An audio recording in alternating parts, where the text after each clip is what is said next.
Primeira carta de Paulo aos Coríntios. Eu, Paulo, fui chamado pela vontade de Deus para ser apóstolo de Jesus Cristo, junto com o irmão de Sóstenes. Escrevo esta carta à Igreja de Deus da cidade de Corinto, isto é, a todos aí que pela união com Cristo são chamados para ser povo de Deus. Esta carta é escrita também àqueles que em todos os lugares pedem a ajuda do nosso Senhor Jesus Cristo, Senhor deles e nosso. Que a graça e a paz de Deus, nosso Pai, e do Senhor Jesus Cristo estejam com vocês. Me chamo Douglas, mas primeiramente gostaria de deixar claro para todos por que nós fazemos a abertura das nossas atividades desta forma. Nós temos aqui então, onde eu estou, nós chamamos de altar. E nesse altar estão presentes os dirigentes, que foram os médiuns, os homens que fizeram a abertura desta atividade. Eles estão formados aqui, na sua unidade espiritual, com os ministros espirituais.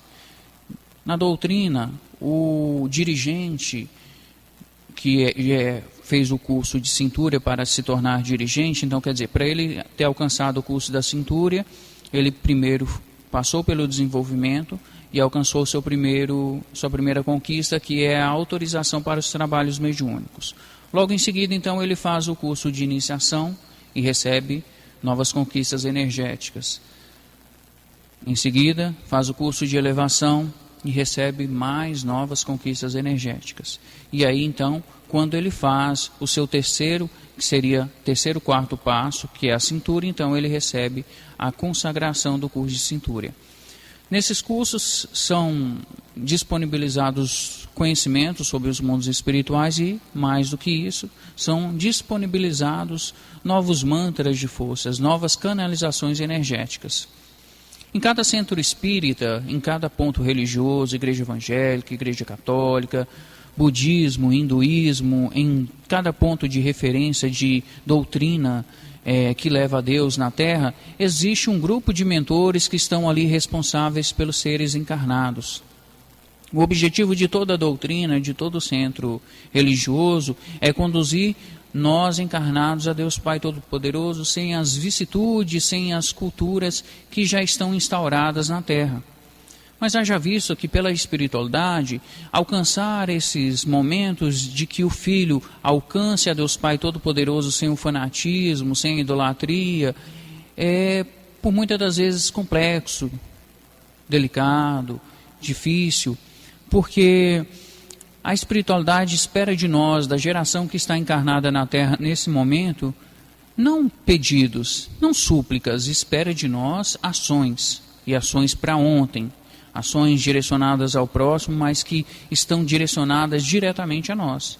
A caridade é você trabalhar em você o seu campo energético de tal forma que você consiga perceber, sem que haja a interferência da espiritualidade, sem que haja a interferência do ser encarnado, de direcionar da forma que você está conduzindo a sua vida, se está correta ou não. Nós, enquanto médios, nós, enquanto pessoas, nós, enquanto espiritualística, nós, enquanto seres encarnados e desencarnados que estão aqui nos escutando neste momento, temos a obrigação de perceber a energia que está no nosso meio. E isso é muito fácil de acontecer. Às vezes você está no seu trabalho, na sua casa, e você percebe que uma corrente energética de pensamento negativa chegou até você. Como isso é possível? Às vezes você não está pensando em nada, sua mente está só descansando. E vem em você um pensamento negativo. Vem em você uma conversa que uma pessoa teve com você durante o dia falando: nossa, mas você lembra como é que fulano fez isso, fez aquilo? Te instigando a ter uma opinião negativa contra a pessoa. E aí naquele momento você tem essa lembrança. É importante que saibamos que as lembranças trazem energias. E quais são essas energias? As energias do momento que você ali vivenciou. Ser uma pessoa boa para a espiritualidade é você se lapidar todos os dias. Às vezes você levanta, você é aquela pessoa mal-humorada, você não gosta nem de se dar bom dia, nem de pensar que aquele dia vai ser diferente, você então começa a mudar esses hábitos. Não, meu dia hoje vai ser diferente, deixa eu dar bom dia, deixa eu ser mais amigável com as pessoas, e naturalmente você vai perceber que as energias do seu meio, ela vai mudar. Se hoje você é aquela pessoa que olha ao seu redor e percebe que ao seu redor só tem pessoas que te sugam, que querem aproveitar de você, é porque você, naquele momento, está com energia, nós podemos chamar com padrão vibratório energético baixo, onde você permite que essas pessoas estejam ali com você. Esse é o primeiro ponto. Segundo ponto, aquelas pessoas que estão ao seu redor naquele momento são as pessoas que têm algum reajuste para ter com você. Pode ser que você fez mal para elas em uma vida anterior, ou pode ser que você esteja vivendo essa situação com ela. Que ela esteja ali naquele momento te vitimando. Nós, enquanto encarnados, também temos um defeito muito grande. E esse talvez seja o nosso grande atraso evolutório, que é de colocarmos como vítimas. Ah, mas é porque fulano, eu tive essa ação porque ciclano foi assim comigo. Ah, mas eu não alcancei isso porque ninguém me deu conhecimento. A população que está encarnada na Terra hoje, que eu posso falar claramente isso de umas 5 gerações para cá, não pode alegar que não tem conhecimento da existência divina. Não pode alegar que não tem oportunidade de conhecimento sobre o que é reforma moral. Nós, enquanto encarnados, enquanto espíritos reencarnados, nós estamos aqui para vencer e para alcançar uma maior elevação na nossa conduta moral. A conduta intelectual, física, ela vem com o tempo, mas ela não é tão importante quanto a nossa conduta intelectual e espiritual, que são pontos diferentes. A conduta espiritual, intelectual, te permite ter acesso a conhecimentos espirituais das suas vidas anteriores, e você consegue, através da revelação desses conhecimentos, transportar para uma dimensão a mais. Você consegue trazer aquilo para a sua mente física e consegue trabalhar aquelas energias a ponto de você fazer um melhoramento energético. Falamos também na oportunidade anterior sobre a autodefesa energética. O que é essa autodefesa energética? É você se permitir diariamente, você escolhe quantas vezes você quiser, eu acredito que 3 vezes ao dia seja o mínimo aconselhável, de manhã, na hora do almoço e no período da noite. É você estar trazendo até você a presença divina, seja numa prece, seja numa conversa com Deus, e está identificando no seu corpo espiritual o que não condiz com Deus Pai Todo-Poderoso. Escutei uma vez, em uma palestra, um palestrante dizendo que essa primeira análise, a gente às vezes fica em dúvida de saber quando que é nosso, quando que é do mentor, quando que aquela atitude que a gente vai ter, que a gente está em dúvida, ela pode ser uma atitude que a gente deva tomá-la. Então ele disse que é simples. Se você realizar uma atitude nesse momento, e todos que estão encarnados realizar a mesma atitude, todos vão ser favoráveis, todos vão sair ganhando com ela, não vai prejudicar ninguém. Se a resposta for sim, então pode ter aquela atitude que ela vai ser favorável. Agora, se você sentir que uma pessoa vai sair lesada com ela, então seja melhor que você reflita novamente. Na doutrina Luz Universal, nós trabalhamos com 2 tipos de mediunidade. A mediunidade de incorporação, que é uma incorporação semiconsciente. O que é incorporação semiconsciente? Incorporação semiconsciente é quando o médium ele recebe uma projeção energética do mentor, e nessa projeção energética está vindo ali 2 situações. A intuição, que é onde o médium, quando ele estiver incorporado, o mensageiro da fraternidade da luz universal, ele vai trazer então a orientação ao paciente. E quando ele estiver incorporado, os médicos de cura, que são mentores que nós temos na casa, os cavaleiros, ele vai trazer então ali a sustentação daquela incorporação. E um outro momento é quando traz a canalização direta da energia do mentor, e que cabe aos doutrinadores, que é outro tipo de mediunidade que nós temos na casa, de dar total sustentação, trazer nessa canalização energética do médium de incorporação a sustentação dessa energia. A doutrina Luz Universal é uma doutrina sem fins lucrativos, então para você desenvolver na casa, trabalhar na casa, frequentar a casa, você não paga nada, e nós temos as nossas despesas do templo, então aqueles que porventura quiserem contribuir, lá no fundo, próximo ao café, tem onde possa haver essa contribuição. Eu gosto de deixar isso muito bem claro, porque, como diz o nosso presidente da casa, o Celso, o objetivo maior de nós estarmos aqui é de alcançarmos coletivamente a evolução. Quanto à questão financeira das despesas que o templo tem, essa é uma questão que nós não devemos e nem temos com o que nos preocupar, porque a espiritualidade faz a condução da maneira que deve ser feita e tudo se paga e tudo se acontece da forma que tem que se acontecer. Já tem pessoas que cuidam dessa parte.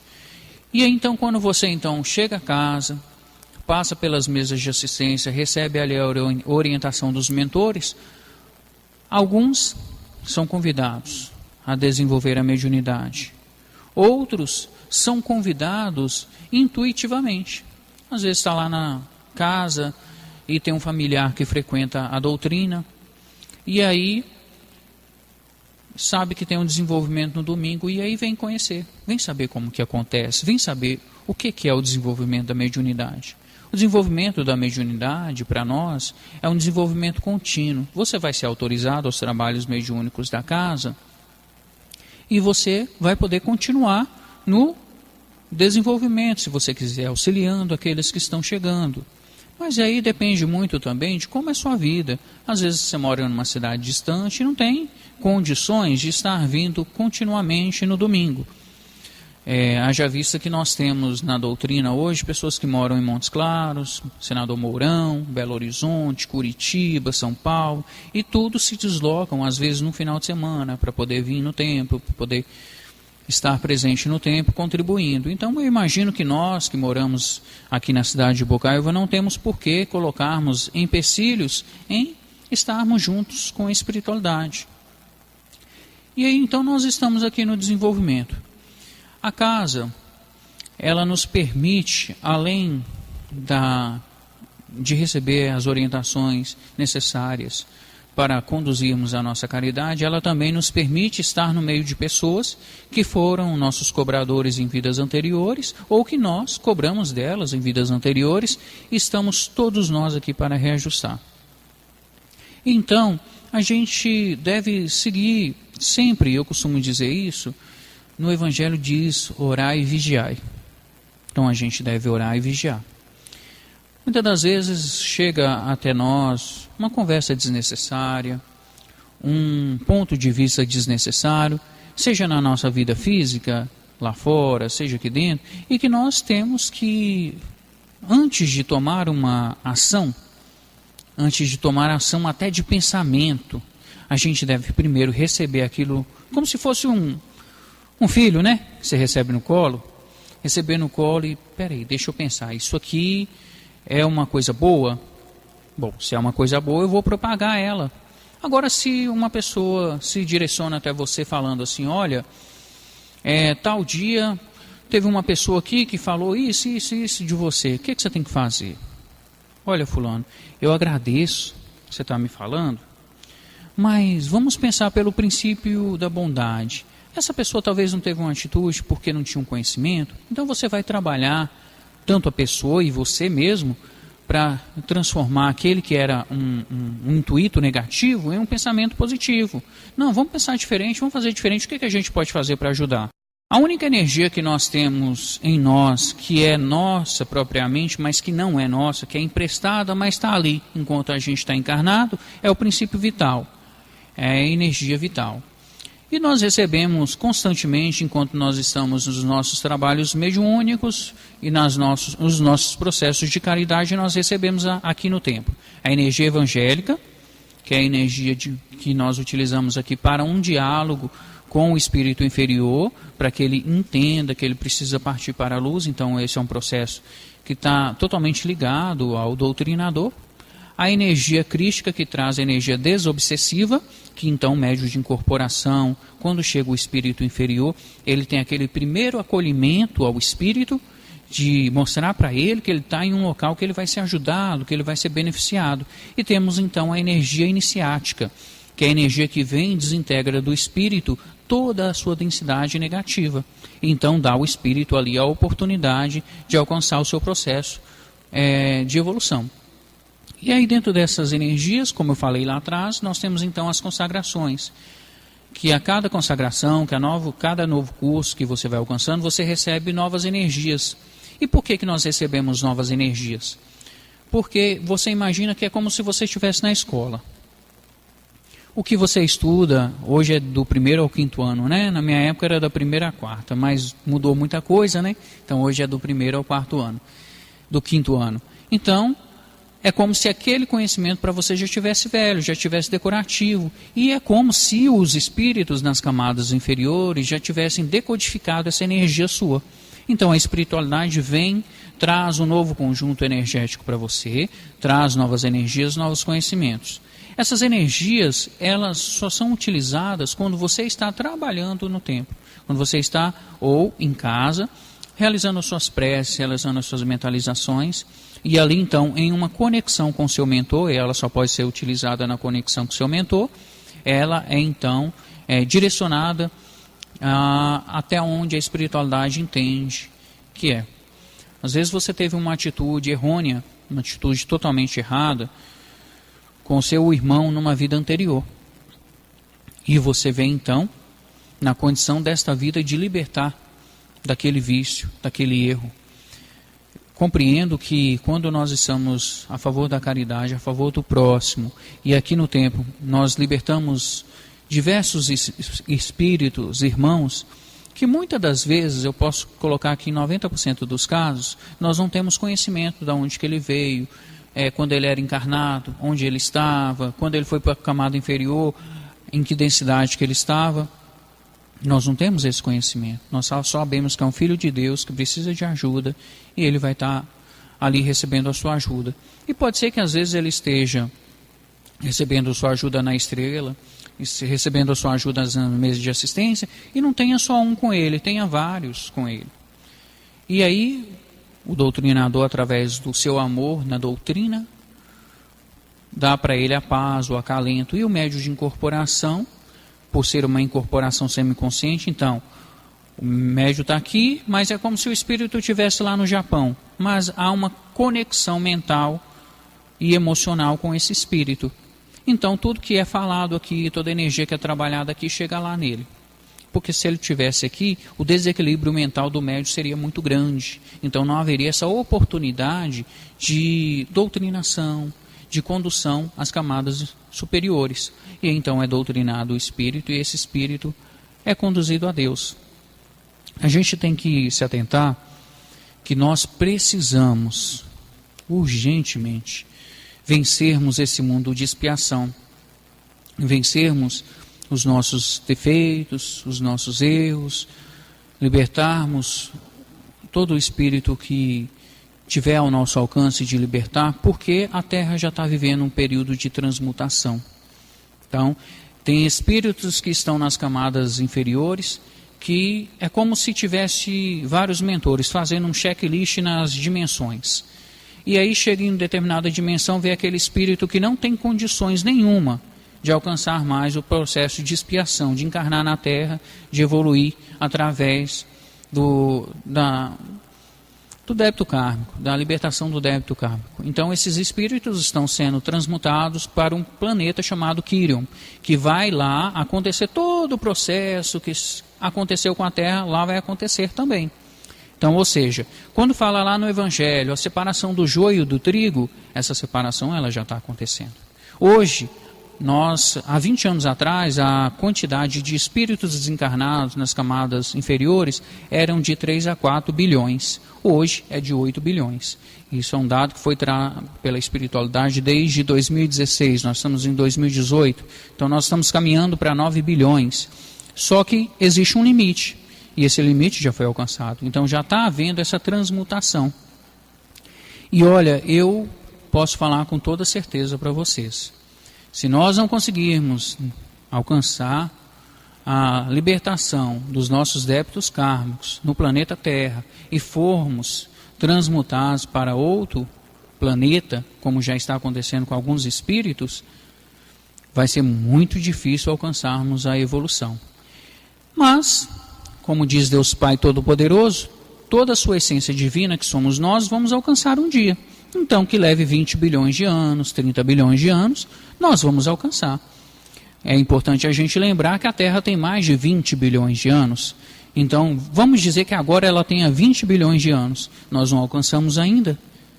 Será que quando a gente for levado para esse outro planeta, não vai ser 40 bilhões de anos?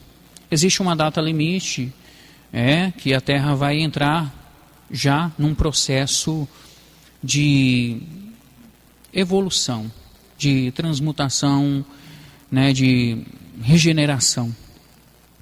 Uns dizem que é agora em julho de 2019, mas isso só vai acontecer se nós não tivermos uma terceira guerra mundial.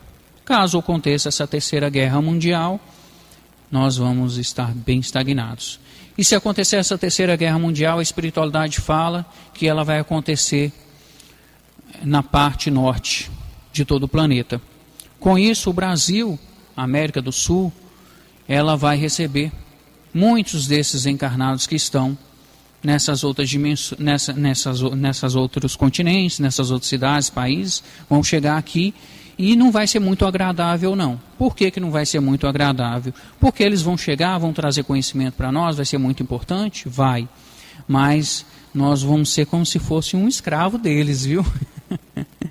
Mas a gente trabalha para que isso não aconteça. Não quer dizer que essa data limite de junho de 2019 seja realmente o período que vai acontecer. Mas a espiritualidade já está realizando como responsável desse milênio, que talvez se vocês não saibam, São Francisco de Assis. Francisco de Assis, ele é responsável pelo milênio que nós estamos. Ou seja, desde 2000 ao ano 3000, ele é responsável. E ele, segundo a espiritualidade, é o espírito puro que mais está próximo do Mestre Jesus, o Mestre Sananda, o Mestre Sanat. Então, nós temos a grata oportunidade de fazermos parte do seu exército, de fazermos parte dessas energias que estão sendo direcionadas por eles. Eu gostaria só de ler um pensamento de Albert Einstein, que possa ficar no pensamento de todos nós nesse momento. Sustento que o sentimento religioso cósmico é o mais forte, é o mais nobre. Em sentimento, a pesquisa da ciência espiritual. Graças a Deus.